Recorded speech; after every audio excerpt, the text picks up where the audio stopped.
নমস্কার and I welcome to national affairs. আমি উৎপল। আজকে তোমাদের সামনে খুবই ইম্পর্ট্যান্ট একটা টপিক নিয়ে আলোচনা করব এবং এর যে টপিকের সঙ্গে সঙ্গে তোমাদেরকে এক্সট্রা ইনফরমেশন যেগুলো দেবো এগুলো কিন্তু খুবই ইম্পর্ট্যান্ট হবে তোমাদের আগামী দিনের পরীক্ষার জন্য। তো আজকে যে টপিকটা সেটাতে যাওয়ার আগে তোমাদের কাছে জিজ্ঞেস করবো একটা কোশ্চেনটা হলো recently who has appointed as a prime minister of Bhutan. তো কমেন্ট সেকশনে তোমরা এর উত্তরটা করো, যার উত্তর সঠিক হবে তাকে দিয়ে দেবো আমি একটা হার্ট রিঅ্যাক্ট, এবং আমি চেষ্টা করব এর উত্তরটা ভিডিও শেষে দিয়ে দেওয়ার। তো আজকে যে আমাদের টপিক, সে টপিকটা হলো 2024 সালের ইউনেস্কো এর ওয়ার্ল্ড হেরিটেজ যে কমিটি, সেই কমিটির বৈঠকটা কিন্তু হবে ইন্ডিয়াতে। প্রথমবারের জন্য এই বৈঠকটা ইন্ডিয়াতে হবে, তার জন্য কিন্তু খুবই ইম্পর্ট্যান্ট এই টপিকটা, ঠিক আছে। তো এর যে বৈঠকটা মানে ইউনেস্কো ওয়ার্ল্ড হেরিটেজ সাইটের যে 46তম বৈঠক, সেটা কিন্তু হবে ইন্ডিয়ার নিউ দিল্লিতে, ঠিক আছে, দেশের রাজধানী। এবং 21টা দেশও কিন্তু এর মধ্যে সামিল হবে। তোমরা 21টা দেশের নাম এখানে দেখতেই পাচ্ছ। এই 21টা দেশ কিন্তু আসবে ইন্ডিয়াতে মিটিংটা করার জন্য। ইউনেস্কোর স্থাপনা 1945 সালে হয়েছিল, 45তম সামিট যেটা সৌদি আরবে হয়েছিল, এবং 46তম হবে দিল্লিতে। প্রতি বছরও কিন্তু এই বৈঠকটা হয়ে থাকে, এবং প্রতি বছর যেমন বৈঠকটা হওয়ার সঙ্গে সঙ্গে কিন্তু বিভিন্ন যে ওয়ার্ল্ড হেরিটেজ সাইটগুলো ইউনেস্কোর, সেটা কিন্তু পাবলিশ করা হয়।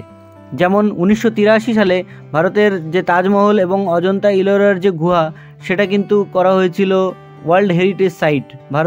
ভারতের জন্য এটা ছিল প্রথম। এবার আমরা কিছু ইনফরমেশন, ছোট তথ্য নিয়ে নেবো, যেটা কিন্তু আমাদের পরীক্ষার জন্য খুবই ইম্পর্টেন্ট।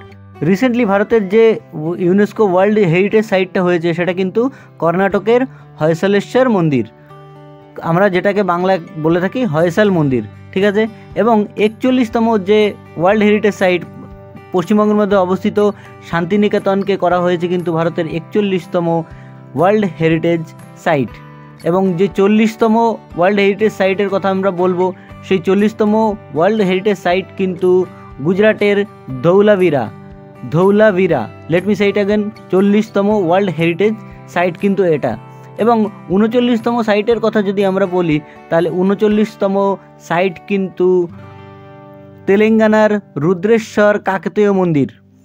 39তম ওয়ার্ল্ড হেরিটেজ সাইট কিন্তু রুদ্রেশ্বর কাকতীয় মন্দির, ঠিক আছে। এগুলো আশা করি তোমরা নোট ডাউন করে রেখেছো। তোমরা জিনিসটাকে নোট ডাউন না করলে কিন্তু পরবর্তীকালে ভুলে যাওয়ার সম্ভাবনা কিন্তু অত্যাধিক, ঠিক আছে। তো এবার আমরা চলে আসবো আমাদের কোশ্চেনটাতে।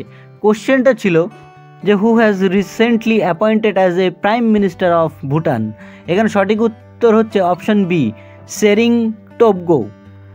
উচ্চারণটা জানি একটু কঠিন, কিন্তু তোমাদের মনে তো রাখতেই হবে, কারণ এক্সামে কিন্তু আসবে যে ভুটানের রিসেন্টলি অ্যাপয়েন্টেড প্রাইম মিনিস্টার কে।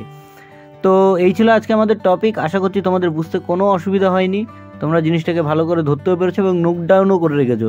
নোট ডাউন না করলেও কিন্তু আমি আগেই বললাম যে খুব অসুবিধা হবে এটা পরীক্ষার যদি চলে আসে। তো এইভাবেই সঙ্গে থাকো আমার, আর সামনে কোনো একটা ইম্পর্টেন্ট টপিক নিয়ে এসে আমি আবার হাজির হব। সো ততক্ষণ পর্যন্ত বাই।